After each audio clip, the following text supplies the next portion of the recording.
Macclesfield. Emma Gilmore.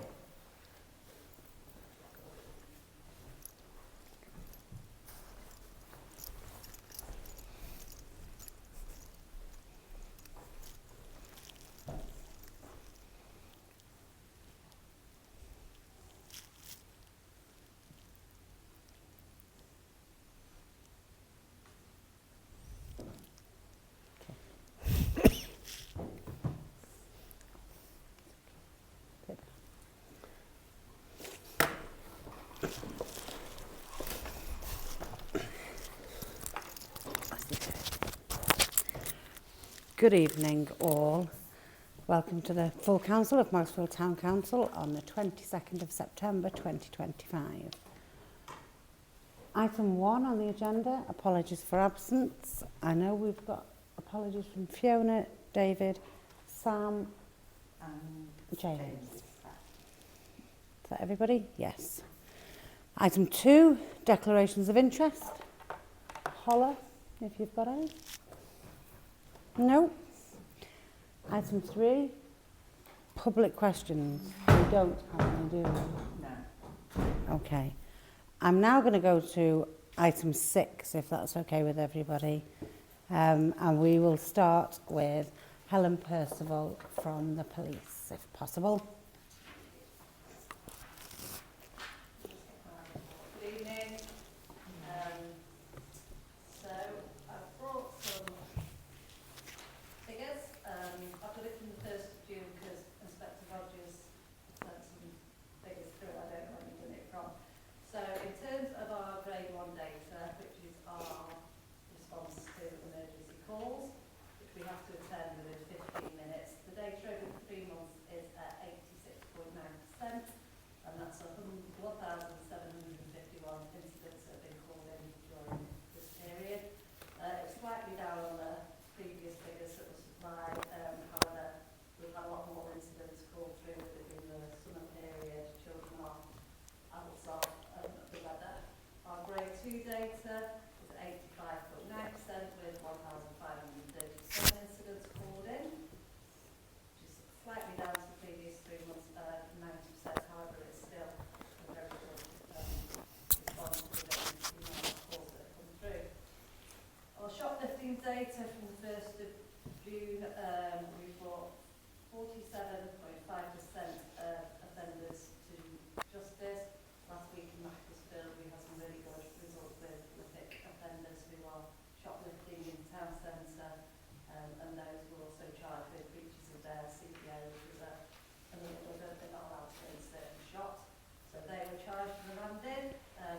Our DA crime, 1st of June, offenders brought to justice 17.2, which is still very high. Stock search data, since 1st of June we've had 220 stock searches. Just some good news stories. Of note, there was a number of burglaries in Titherington and across the LPU. The burglary unit have just had some fantastic results. They've taken the lead across a few counties. There's been 42 burglaries with very high value across 8 force areas. We've had 7 arrested and 6 have been charged with conspiracy to burgle, and the estimated value of the items taken was over £4 million, so it's a really good result. Car and key burglaries, we've had 8 arrested, 3 of which have been charged with 5 on bails. We've had a significant decrease in car and key burglaries across the last 4 months, with only 5 cars in total taken across the whole of Macclesfield LPU, which is very, very low. Community engagement over the summer period. We've been running cops on the squares in the town centre, so Wilmslow, Macclesfield, and that's only just done high visibility patrols, engagement with the community, offering crime prevention advice. Visiting some Fairpoint to show bike marking events.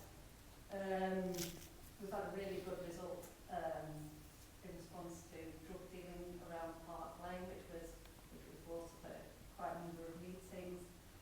We executed a warrant at an address, and we had in excess £750,000 of drugs and money seized. 2 arrested, and the main suspect was pled guilty, so he's just waiting sentencing at court. Across the Bow has been run again, so Macclesfield train station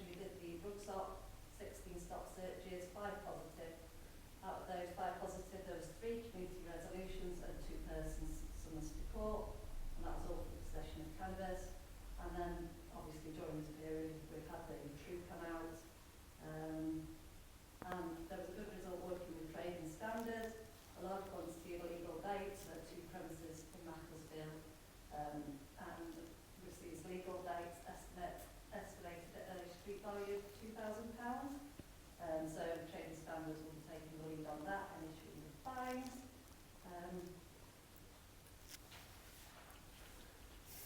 And we've had a burglar up at Manchester Airport after a DNA hit, £30,000 used gold.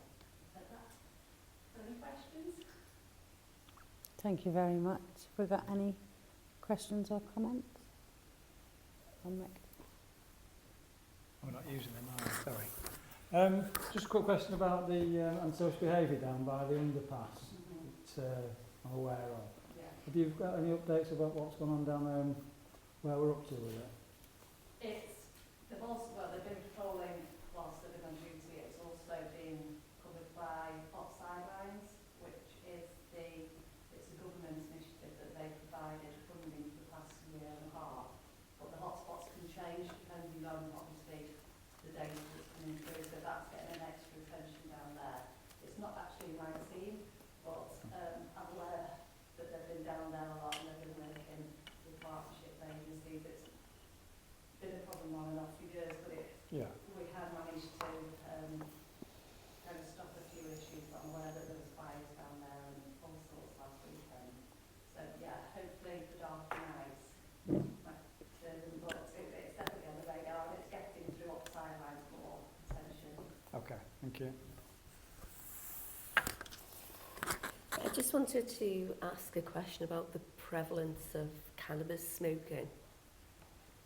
I frequently get complaints from residents who perhaps live next door to someone who's smoking in the garden. It's upsetting their children, it's upsetting their pets, their elderly mother. Is there anything you can do about that? It's a difficult one. We do go around and knock on and ask them, cease and desist. If the intelligence was there, we could potentially get a warrant, but we wouldn't get one of those just off cannabis smell alone. We often link in with heaps and planes, so they'll send out warning letters of complaints. Some people choose to ignore them, but then with us not having the grounds to get a warrant, it really is like working with heaps and planes, and they'll send them tenancy letters really. We do patrol the area, certain streets a week to try and build up that intelligence picture, to make it's a really difficult one to know how it makes people's lives misery, but it's very difficult. We can't force entry on the smell of cannabis alone. But it's not something that you'd suggest to be dismissed.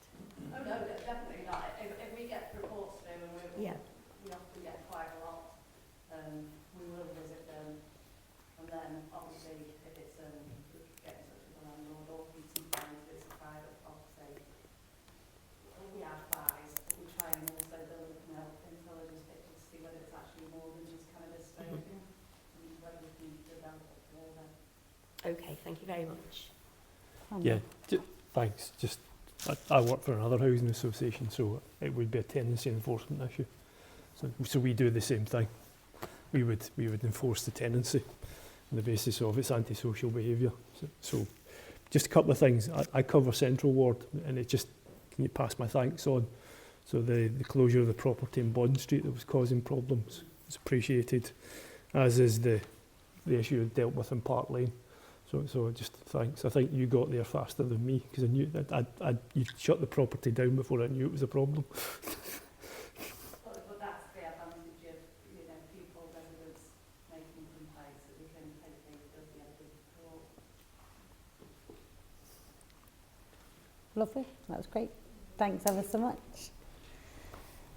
Okay, we'll move on to citizens' advice. We've got Will. Thanks very much. Yes, indeed. I'm Will Kellis, the Chief Officer of Vice Church North. I'm talking to a report that hopefully everyone has sight of from June to August this year,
standout one for me, and that I did a little bit of digging on, was relating to relationships. And relationships to us usually means a relationship breakdown or an issue of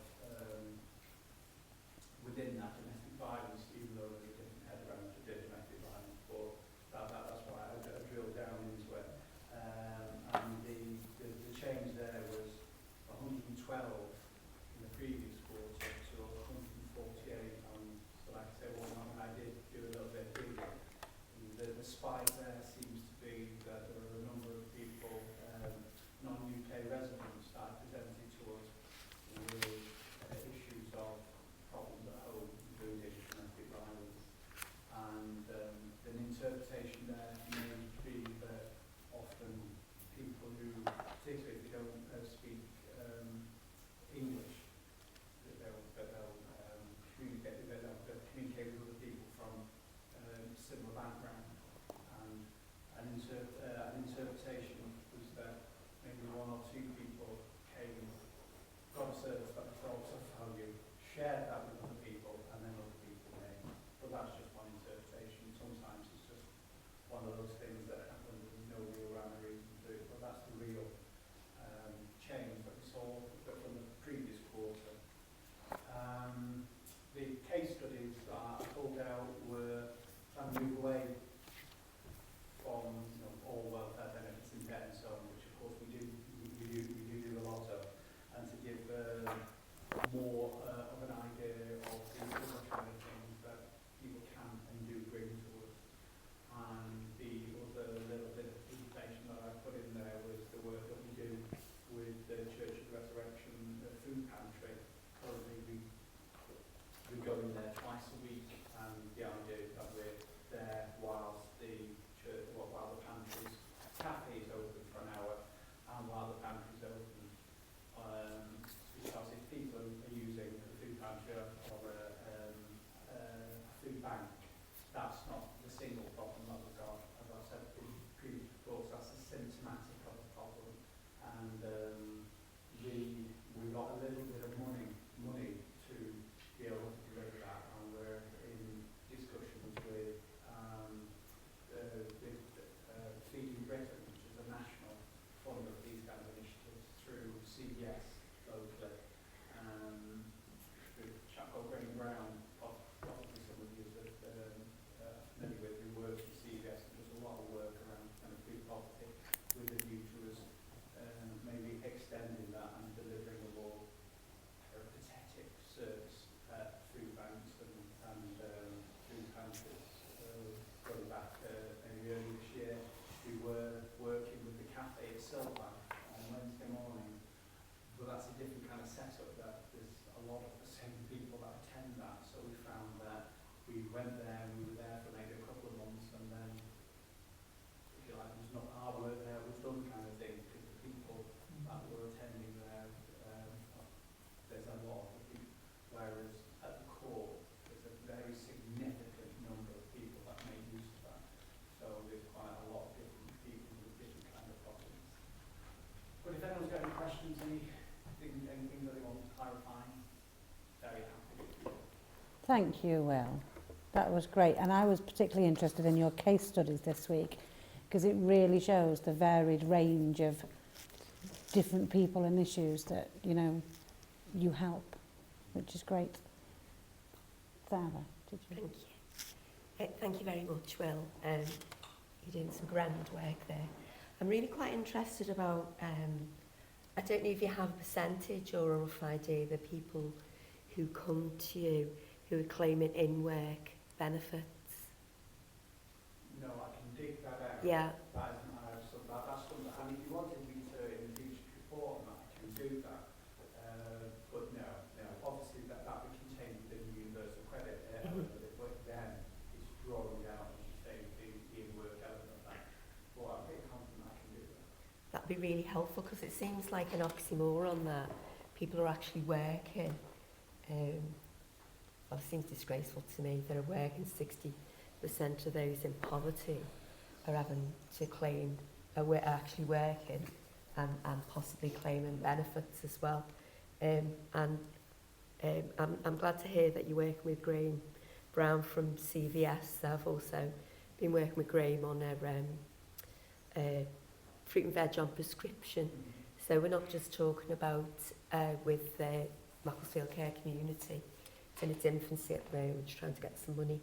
But it's interesting that you say the same people are going to the different food pantries, because we have one in Herdsfield on a Thursday. It's the food comes from Crease and Holy Trinity, and the volunteers in the community run that, and it is like people go from, and I pick up a lot of casework, so I'm really glad that you're going to other places and picking up, and I probably do refer the same people to you as well, so I am trying to help out there. But it was interesting, some of the figures that the care community and Graham shared with me, that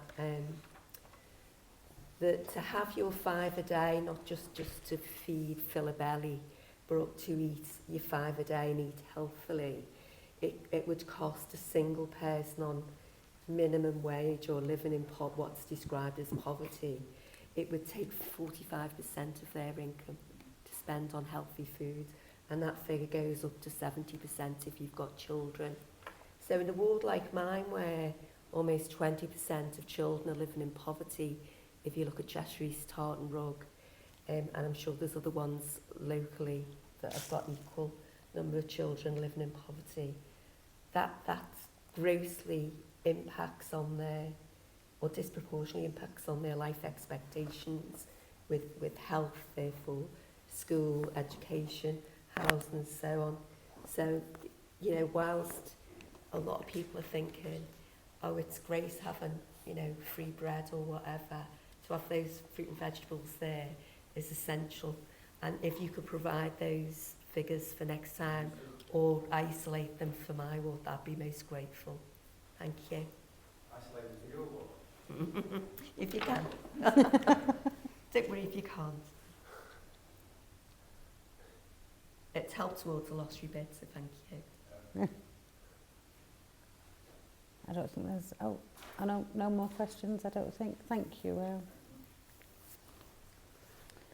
And now 6.3, the Silk Museum. We've got Simon Spurrell and Hannah Williamson. Hello everyone, I'm Hannah Williamson. I am now back down to being the Vice Chair of the Silk Heritage Trust. So we've divided our bit between the two of us. I'm the past and the future's just there. So you all got Emma's report, I believe, that she sent round about what we've been up to at the Silk Museum. So I won't go through every last bit, but some headlines. The visitor data, it's positive but not where we want it, I think, is how you summarise that. And the curatorial updates, which seems to be the meat of this report, really. And the reason for that is we have not one but 2 curators, thanks to the National Lottery Heritage Fund. We've been able to employ, this is old news, but I'm just recapping, a senior curator of Paradise Mill. So there's a lot of developments going on there, particularly in the mending of the looms. We've got more operational than ever before. And in the interpretation, which our curator is working on to make absolutely the tours so that you can go around yourself. You don't need to be directed. And she's worked on that interpretation together with underserved groups such as the Eye Society and Ashgrove Primary School to make sure it meets everyone's needs. We're really proud of that. What else? Oh, we're very pleased to report our volunteering record at the moment, because it's up by 30% as of last year. And of course that includes not only the new weavers and storytellers we've got in Paradise Mill, but also the trustees, of course, are volunteers. And we've now got a very healthy board of a dozen people. This leads me on to the subject of recruitment, which is briefly mentioned in the report, that we are in the process of recruiting 3 young trustees to diversify our board, to have the kind of people that we want to serve locally in charge of the place. So if you you know anyone between 18 and 30 who would like to be a trustee at the museum and can spare about a week a year, please have a look on our website or get in touch with me. We're beginning the process of diversification. And section 4, the social media statistics, frankly not my area. It looks like it's up, and we've got ambitions to make it go up even more. Best I can say. The events have gone really well over the summer holidays in particular. The cardboard clues trail, I don't know if any of you have seen it, has been a massive hit, and we're going to do that again. And the 1261 event with the Bumble people, Bumble Creative, again, was an absolute cracker. And although it's not in the report, I believe the Heritage Open Day went very well as well. That was just a preview. I'm pleased to report the exhibitions have been very high quality recently. In my day job, I work at the Art Gallery in Manchester, and I've been finding artists that we're struggling to buy exhibiting here in Macclesfield. So it's looking good in the temporary exhibitions. And then finally to the grants section. And this leads me to the, I suppose, inevitable but sad news to explain my presence to you. I'm here instead of Emma, our absolute master grant getter who got the Heritage Lottery funding for the museum, the Arts Council funding for the Jacquard studio that's in progress.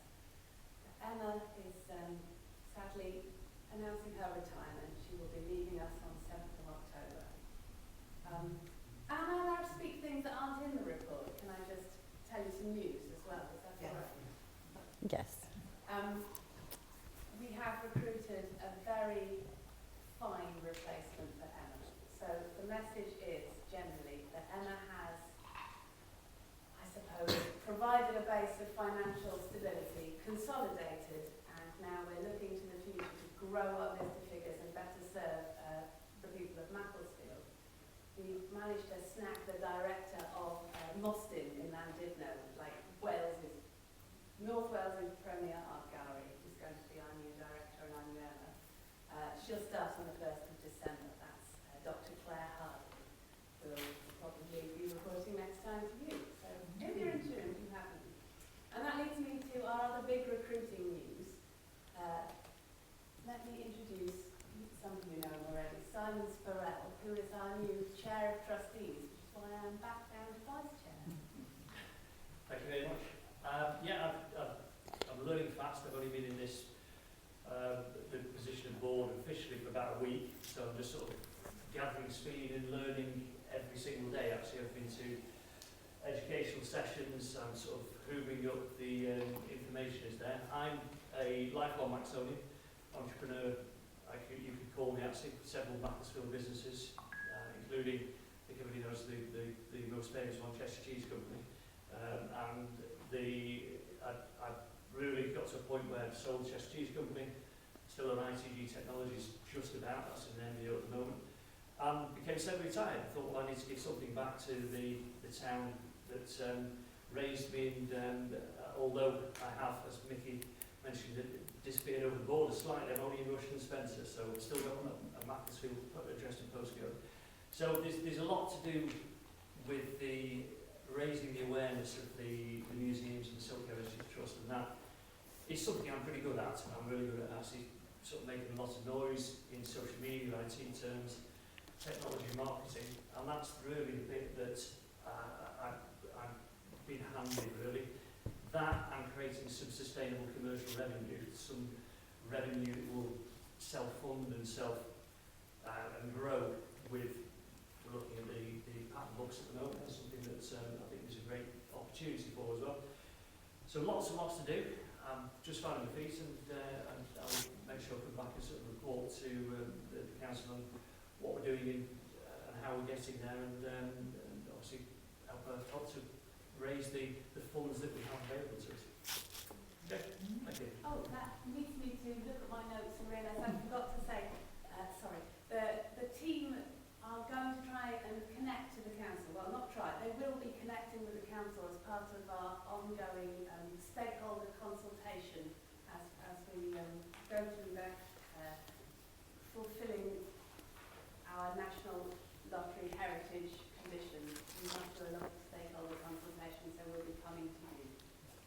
the other thing I forgot to say was Emma asked me to say it's been a privilege to work with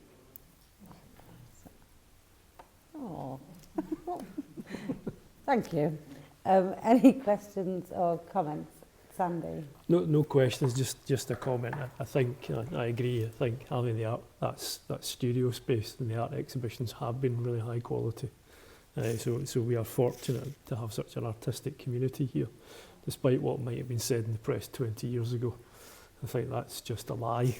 I think having the weavers in residence is a great thing as well, because it brings the mill to life. I think that, and I think from a form of vote of thanks from us, from the council, I would suggest, in terms of the work Emma's done, in terms of it's great to have a museum, but also great to have a museum that's part of the community. Absolutely. Sarah?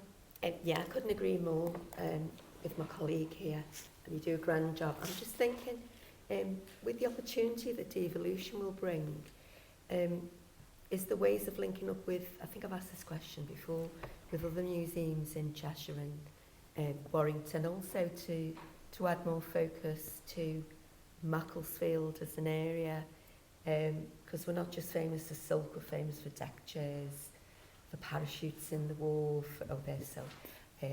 for music heritage. I was at Liverpool at the weekend, and you can imagine what that's like with the Beatles. There is more history than the Beatles in Liverpool. Some of it we don't like to talk about, but it's still history. But we have got Joy Division in Macclesfield, so for me Joy Division is Macclesfield's Beatles. So, you know, I'm just thinking we can do more with that, especially with the working mill. You've got opportunities for film and heritage, and not just, you know, drama documentaries, historic. You know, I can see the whole thing. I can see the cameras, lights, action. And I think it's the devolution will help us springboard that. So I'm glad that you've got, thank you to the staff who are going, but welcome to the new people who come in, and you know, let's look at the future. Thank you. Can I just respond briefly? Actually, one of the biggest challenges we have is that we have enough space. I was at an educational session last Friday actually, and we came up with an idea. We can't do anything about the space. We've got what we've got at the moment, but we could take the show on the road, as it were. We could actually then go and visit the other silk towns around us, because Macclesfield is the hub, but Leek, Congleton, Bollington, Stockport even, they were all part of the silk industry at the time, and there's a shared history between us all there. So one of the concepts we're looking at is maybe we take we take an exhibition on the road there. We go to Congleton and we actually use the Art Centenaire or the town hall, whatever it may be, to actually then expand the amount of people that can touch and feel the silk industry as a whole. So it's a good point you raise. That's actually devolution. Again, that would bring us further out into other towns as well. Yeah, thank you. Brilliant. A-Lift. Thank you for that. I don't know if you can hear me. Thank you for that. I noticed you have one weaver who had worked in the mill. Have you had more than one? Because I know a couple of them. But have you managed to get more than one? So the weaver you're referring to, the one in the report who was there 30 years ago, she wasn't actually there as a weaver when it was a working mill. She was the museum's first weaver in residence, gone on to work for a design business, who then got her design business to sponsor the restoration of a mill to the tune of £5,000. I understand you to refer to workers who worked in, our History Hunters volunteers are introducing a programme of interviewing people, and please could you send them our way, because those are the people we want to talk to. So you're hoping to get some? Yes, Some of those more are still with us. personal stories the better. Yeah, okay. Because as I said, going around in Macclesfield and Warrington, we have actually worked with the Brockenhurst the other years, several. If they stop in on a Thursday, they'll find someone to take their story down. Thank you. Lovely. It all sounds very exciting. Thank you very much. Please all do feel free to leave. You don't have to stay for the rest if you don't want to. Thank you.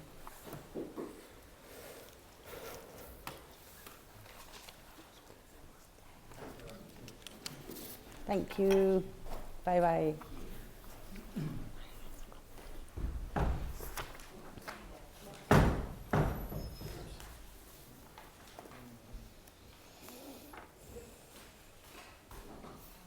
Great. Okay, we'll go back to the start then. Before I move on to agenda item 3, I forgot to say at the beginning, I wanted to apologise for not being here for the last full council.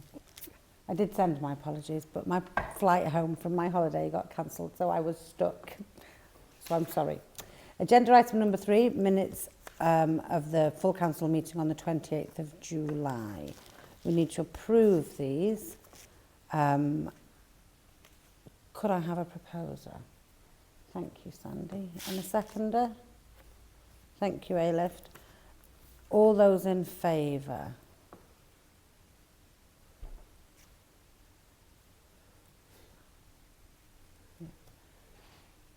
All those abstaining?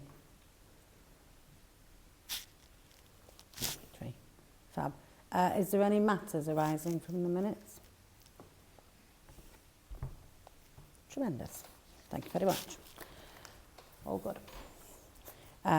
Item 5, Planning Committee. These are to note. I'm going to presume that we've all read these. Are there any matters arising from these? They're all good? Oh. The only matter arising is still the difficulty in numbers. I know I've asked this as a plea many times, but if we can get somebody to... I know Sarah tries to help with that and she can't. Oh, sorry, you mean members on the planning committee, right. We do officially have 4. Struggle for... we've struggled a little bit. Okay, well, I've got a plea out.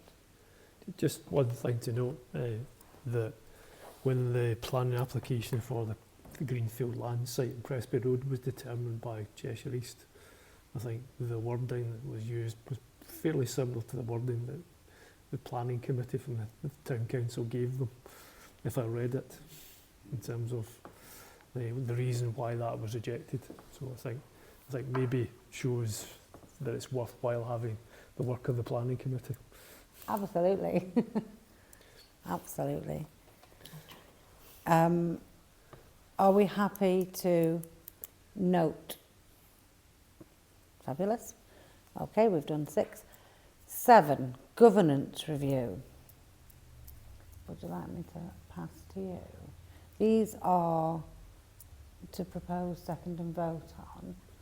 Unless anybody's got any amendments they want to make to any of them, can I suggest that we take them all together? Are you okay with that? No amendments, so would you like to?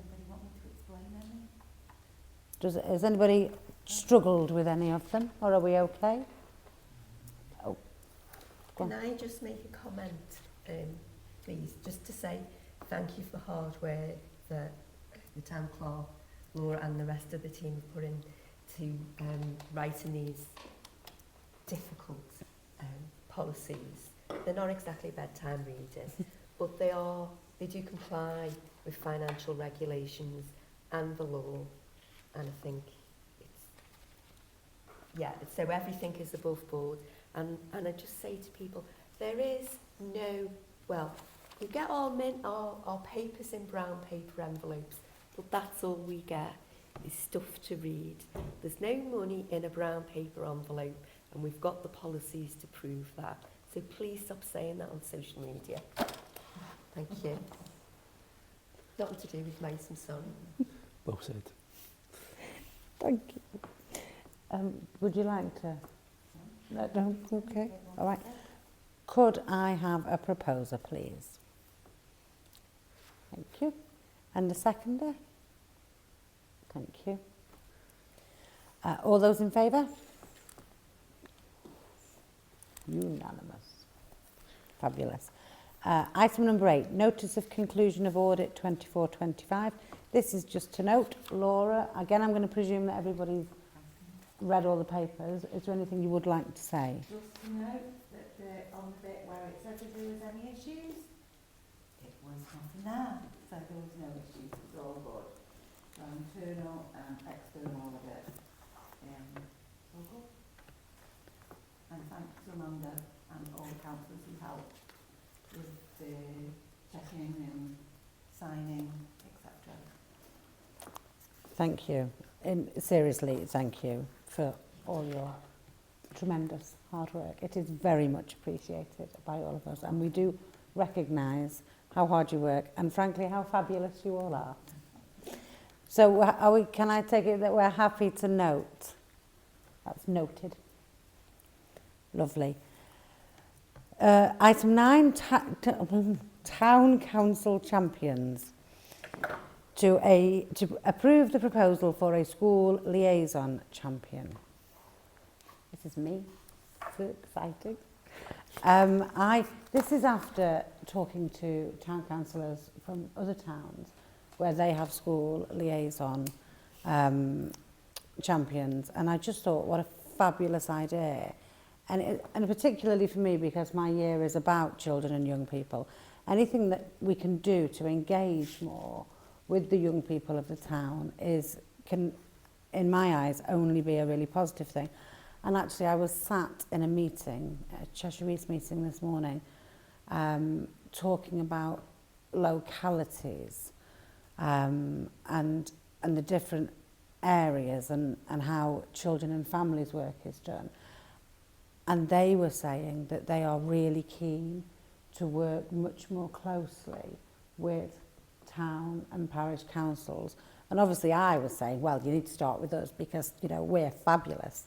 But it's another way to get people, you know, to help those that need help, to invite people in to come and volunteer, a million different things that people can do. And I just think it's really, really, really important that we strengthen any and all relationships that we have across the town. So there.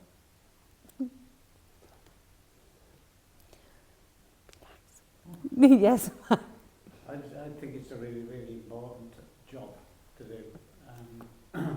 I've tried to get them into Marlborough School to ask them about Britain Blue, been to Fallybroom, to Tilbrington as well, and being an ex-school teacher, it's, you know, that gives me slightly more access to those schools.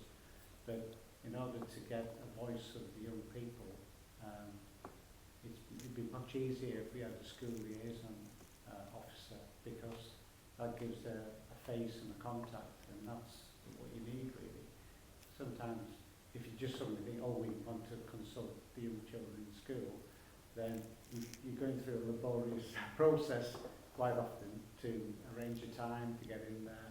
But if it could be, you know, if you could pop into schools on a regular basis and inform them what the town council is doing and how they can get involved in the projects, then I think that would be a really good thing. They're our future, aren't they, at the end of the day? And I'm interested in what goes on in the town. Absolutely, absolutely. I couldn't agree more.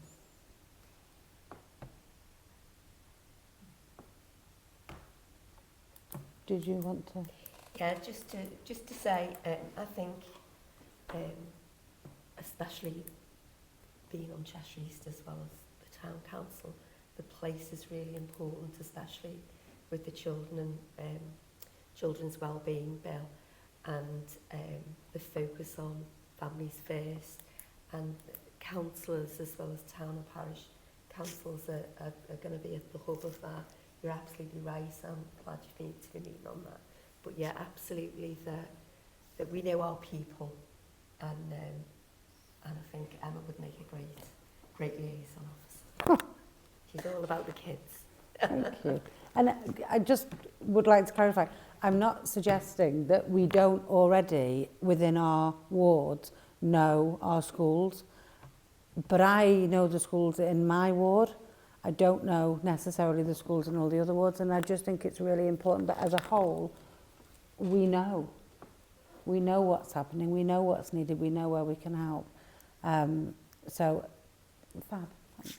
Could I have a thank you?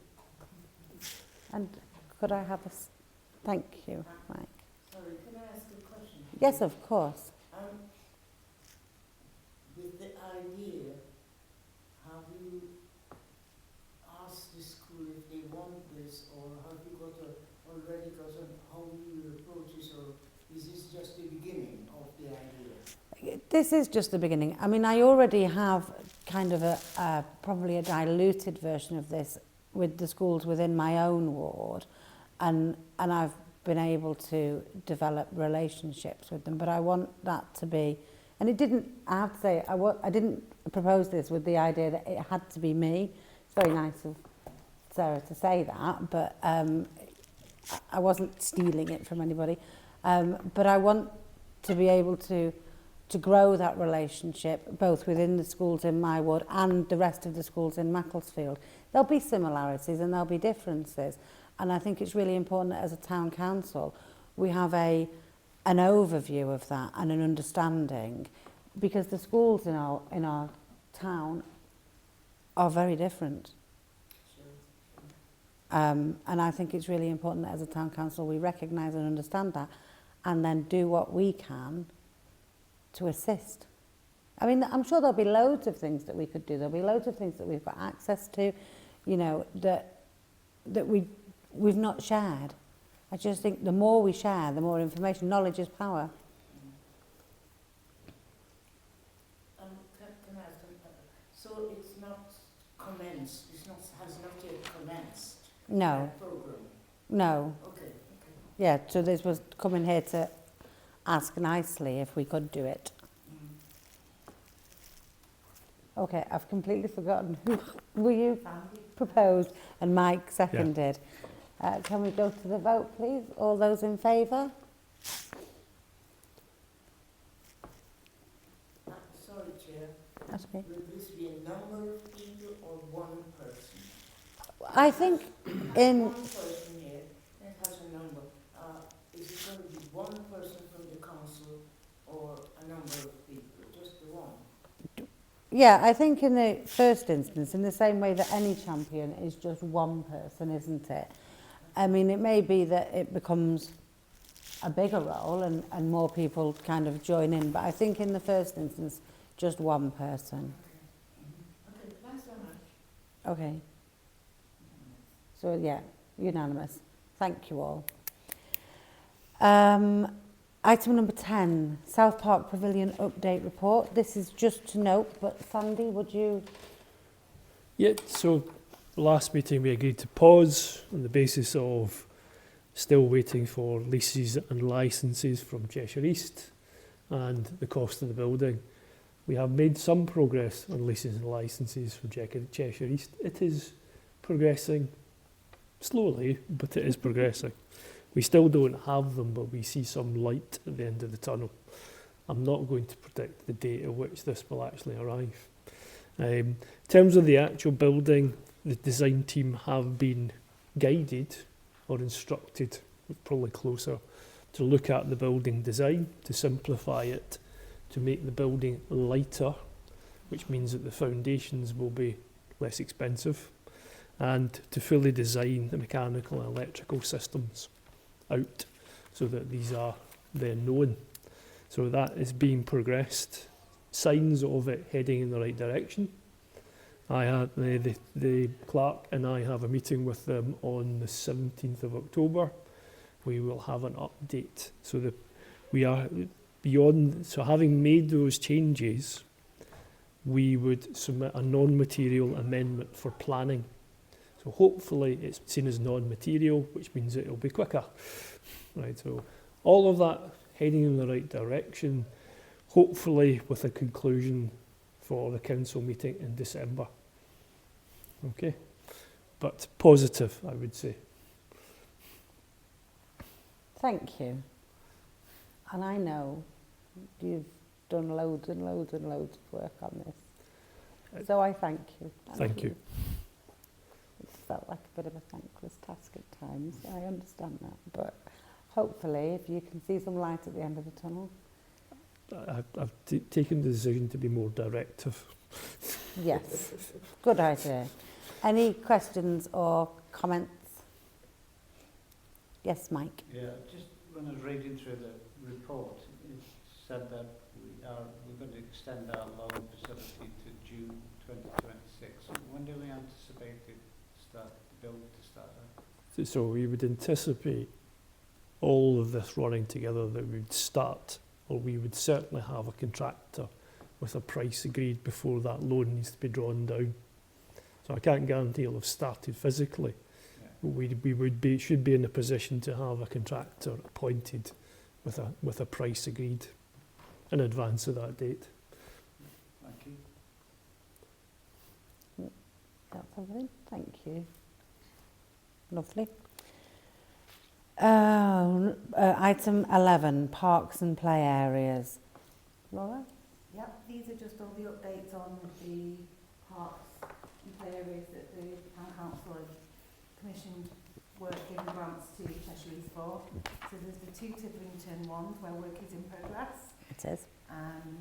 There is the South Park where there's going to be the equipment for the smaller children's play area. So they're procuring that the equipment and then they'll come to the ward councillors to say this is what we think you should have, what do you think?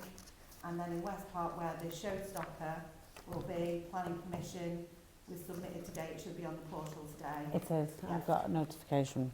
So because it's so tall, Yes. planning permission. So that's on the portal, so if anybody wants to support it, they can go on the planning portal and support it. So that should all go through and West Park should start in January. Titherington should be finished soon and then South Park should start next year. Yes, Mike. Thank you. I've not actually seen anybody at Holcombe doing any work on it. It said it started on the 17th. It didn't start on the 17th. They may have started at Sandwich. but there's two in Titherington. Yeah. So they were starting, they sent pictures through. So I they, did see a digger at one day, but I haven't seen anything since.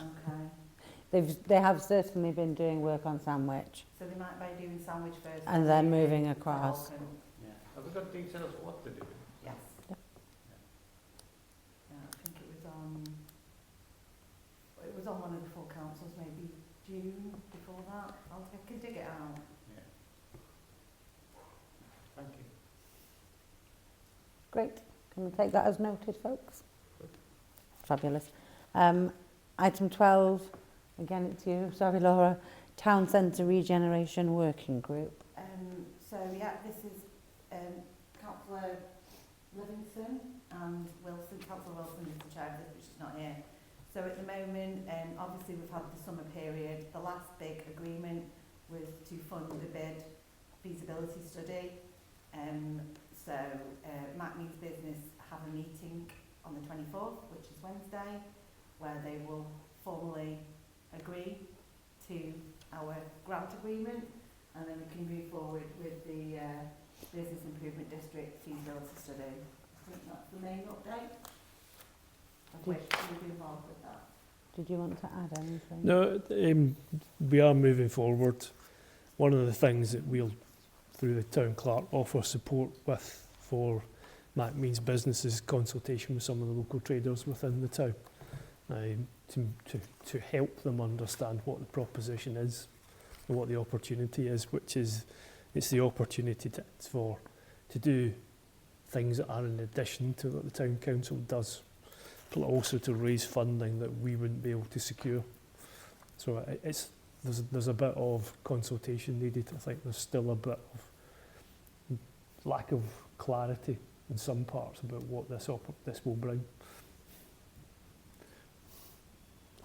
Lovely. Thank you. Can I take that as noted? No questions or comments from anybody? Great. item 13, Town Council premises. Laura. So yeah, there's been a whole report submitted about premises. We've been looking for premises that will suit the town council staff, where we are now and where we can possibly see ourselves in the future. We've been based at the town hall since inception, so that's 10 years, and in all honesty, we have outgrown the facilities. It's a difficult working environment. Just small things that, like storage, we can't attach anything to the wall, so filing, for instance, this is something that recently I've realised. It's difficult to file things when you can't put anything on shelves, and you can't put shelves up to everything. So it's just these smaller things that over time, obviously space is an issue. There is 6 of us in one room, so we have looked round for alternatives that could work for the town council, and a couple of councillors have been to look at premises with us. Obviously it's got to work in terms of it's got to potentially really got to be near the town centre, because we put a lot of events on here. So we kept the for the public, we kept the venues we looked at. We redacted them because, you know, it's commercially sensitive information. But we have a proposal, which is proposal 5 for anybody reading the report. And we have now secured the police station, the old police station, not the actual police station, the old police station, to put in everything we need for our events. So everything will be up here. We're not pulling deck chairs and gazebos from anywhere else, so that's ideal. We've secured that, and then we will have an office somewhere else that possibly has a little bit more secure, a little bit more control of what we can and cannot do. It's difficult, and to be fair, the town hall, I don't know if it was ever envisaged as being here for this long. I don't know, because it's more of a kind of meeting room place than an office place. There is other issues that we've been asked to move out certain parts of the town hall, which mean that if we were to look to, so it's storage, if we were to look for somewhere else, we have to add that cost on top of what we already pay, so that it's kind of, the offer we had has changed, if you like, they've changed the conditions. So, but mainly we've outgrown it. So I'd be interested in thoughts, and I know the staff are all really keen to move, you know, just from a point of view of it's tricky. Thank you. And I would just like to say, again, I sound a bit like a broken record, thank you very much for your hard work on this. And whilst there is a part of me that thinks, as I think most people do, that the town council should be in the town hall, I absolutely appreciate that you are the ones that have to work here. You and the town council staff have to work here. And it doesn't work for you. And I get that. And for me, that is a much bigger priority than the town council being in the town hall. And I know that we've redacted, but, you know, we're not moving to Manchester, so I think we'll be okay. Any questions or comments? Yes, Mike. Yeah, there's obviously a lot of thought gone into this, and it's very logical, and you can see why the decision's been made. There are some events, like Remembrance Sunday, always seem to start here, and then it's funded by the town council. Would that mean that for events which we have, like that, we invited the football team here when they won a trophy or a league, and various other events throughout the year? Would we have to rehire rooms in the town hall from Cheshire East Council, or could we possibly start from the new premises?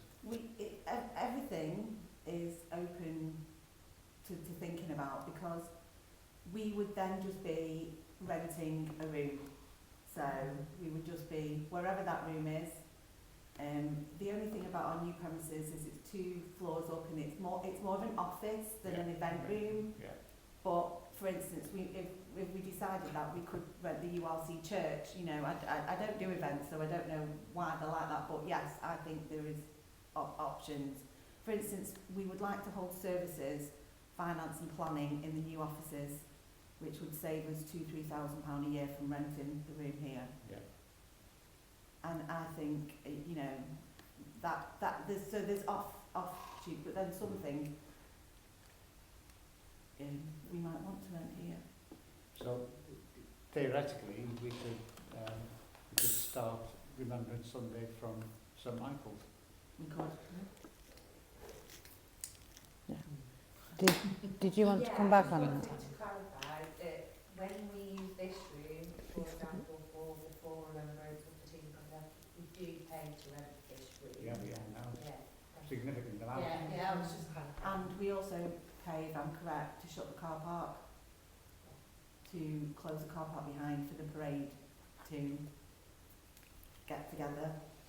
Yeah. So that's just one thing we'd have to think about. Where would everybody meet if we were down there? I know, you know, Yeah. you know, And I'm not all the the event. time I'm Yeah. looking at how we save money because they're Yeah. massive, aren't they? Agreed. I think it's going to be a really good move, yeah. Sam? Yeah, I think there's an emotive thing about the town council being in the town hall. And I think the town council staff have outgrown the building. This isn't a functioning office space. It's a lovely building, but it's very impractical. And so I think we do need to look for other premises because we've been successful. And that's one of the signs of success. So having an office that's more flexible and more suited to the needs of the town council makes sense. But it doesn't mean we aren't going to use the town hall. I think it's important to distinction. There will be events that we hold here. I presume the town council meetings will still be here. Yeah, that's something I thought we'd do services, finance, planning. We would try it there. It would depend because finance can be very busy. Finance can have up to 10 groups, so then we'd have to book it here. But full council, you know, we thought we would keep in the town hall. So it doesn't mean the town council is completely not using this building, but I think it's wise to think of an alternative location, and I think the one that's been chosen is the best available, Yes. in my view. And I think the thing is, because I've thought about this a lot, if they said, well, you can have a bigger room, you can have this room, it's still just one big room. Yes.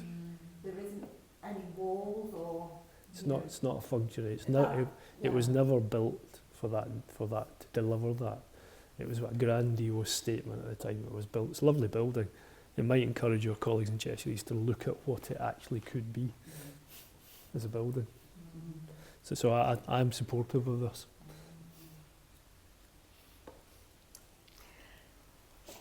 Go on. Thank you.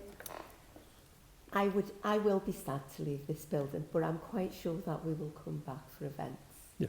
And I think it does cause a lot of confusion amongst residents that which council does what and so on. And we've got a leaflet about that. We'll stick it online again. So my question is, what will happen to all the artefacts? Because some have been put in storage, where we used to have meetings upstairs. There's chairs and the big desk and everything. And then there's other artefacts and paintings and scrolls and stuff with various mayors' names on. So I just wonder, is all that going to come with us, or will it be stored safely somewhere else, in a museum, here, in a vault somewhere? Obviously, you might be able to say all of that for safety reasons, but... So, everything that's on our asset list, which some of it we're not arguing, but we have a different list, will come with us. There is space, I believe, to create a mayor's parlour in our new place. And I believe there's opportunity to display more of what we have for people who, you know, I know it's slightly different But, you know, people we may invite in, on Heritage Day, we may decide we'll have an appointment where people can come in and look at them, you know, which we couldn't here, you know, because it's not our building. So we've got opportunity to do things differently, but I like you, Marie, I like to save everything. I save one of every poster we do, one of every brochure we've got, so that we have, when we do our 20th year birthday, we've got all these things, and I think that we will actually have possibly more opportunity to show off some of those things. Like our history and Heritage Day was you know, things about what happened around the town hall. I just think should be out all the time. I think it's a board like that that tells you about the town hall that residents would be interested in, but no, we've got to pack it all back up. So I think maybe we'll come back to the town hall one day, but for now, I think, yeah, everything will be saved, and I think there's more opportunity to show it off down there. Thank you very much. I'm happy to walk you over the list with you. Ailey. Thank you. The last thing you said, we will come back to the town hall one day. I think that makes me very sad.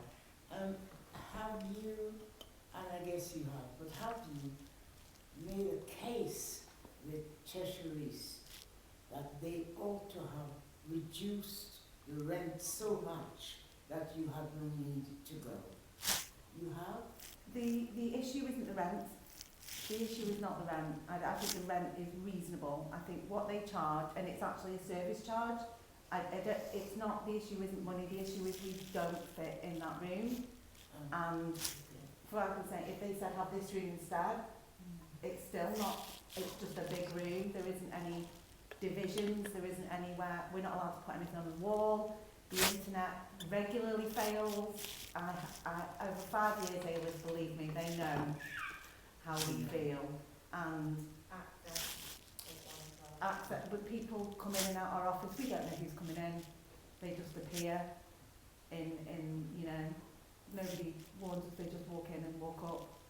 You know, when you have two staff working on their own, you don't know who's going to come in the building. So there's issues that just, it's because it's not really, yeah, it's just not particularly suited for a working office. So it is sad. I think all the staff have loved working here, but you know, the next chapter. Exciting. Maybe coming back, so you know, we won't go back in a year. We may find somewhere better, even that then we've got. So I promise you, we'll make it look great and have its own mayor's parlour or, you know, space for councillors. So you may have said this already in documents, but when are you going to move? So after today, if we get approval, I will speak to Cheshire East about our negotiate when we're leaving. It says, Oh yes. well, it says 6 months. Yeah. Technically, we haven't got a lease at the moment.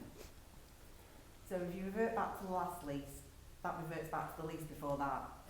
So that was 6 months, but I think we need at least 3 months. I'd like to be moved in and ready for January. I think we start a new year in a new office, and that gives us a chance to get the IT sorted, get everything, you know, our addresses on letterheads, everything nice, smooth, and then we'll all be ready in January. That's when I would hope for.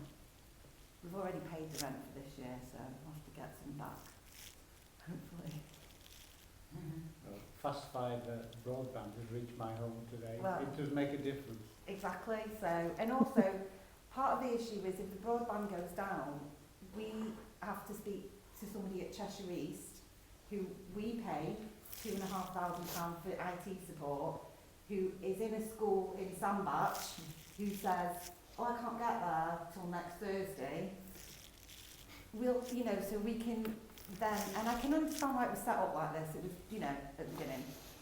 But, you know, if we've got a certain service provider, we can just ring them. We're in control of being able to have our own account number and all those kind of things, so that, you know, and there will be utility costs, there'll be costs that we don't pay here. We don't pay for electricity, gas, that's all, you know, incorporated in the service charge. But there'll be costs we don't pay, like the £2,500 for IT support, which actually is like, you know, the extra room hires, things like that. And I'll be able to stay in the office past 4 o'clock. Will be, you know, it will be exciting. Rock and roll. Lovely. Well, that's smashing. Thank you very much. Again, thank you for all your hard work.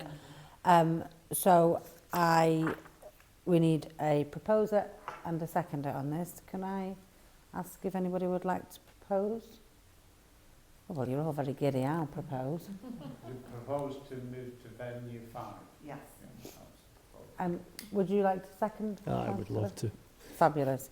Can we go to the vote, please? All those in favour?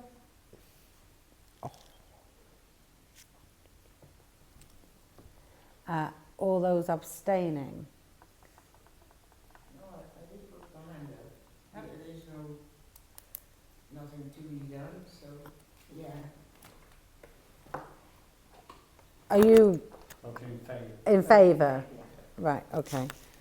That's everybody? Yeah. Okay. Very good.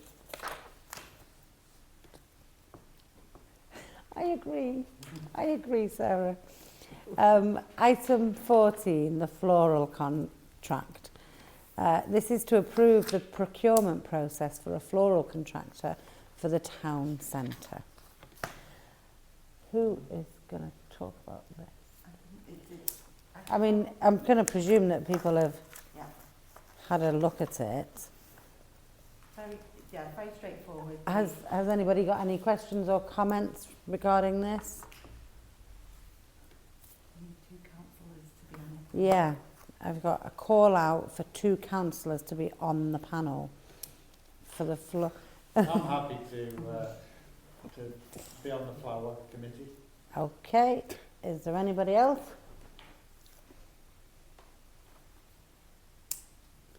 You need 2. No, we don't need to, but 2's a nice number. We just thought you might like a friend. I've got friends there. Laura.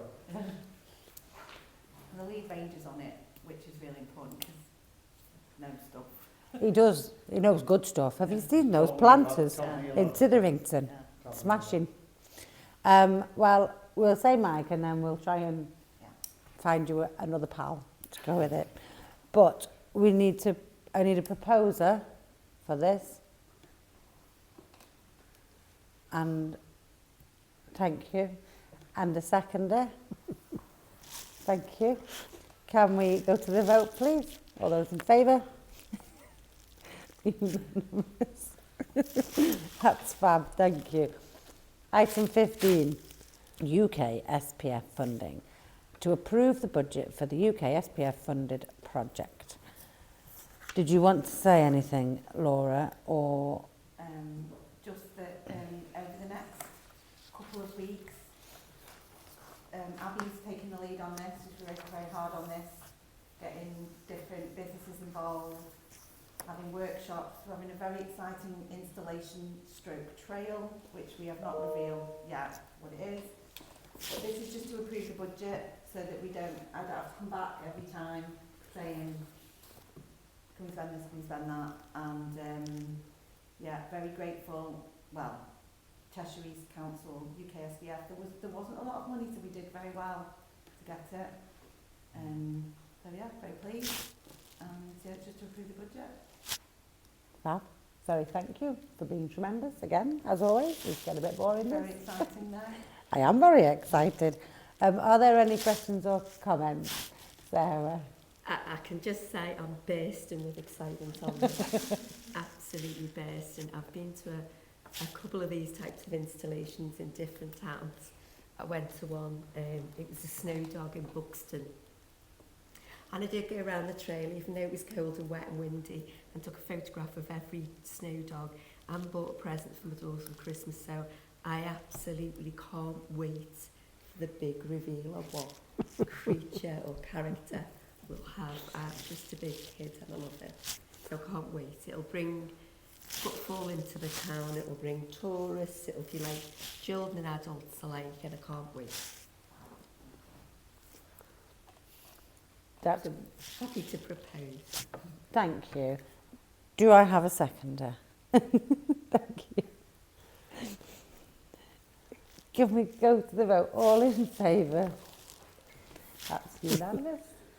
Everybody's Vote twice very if you like. excited about that. Right, well, item 16, the date and time and place of the next meeting. The next meeting of the full council will be on the 15th of December here at the town hall. That might be, oh no, it won't be the last one. We'll have them here after that. So that's great. Thanks ever so much, everybody. Have a lovely evening. Can I ask you all to please stand?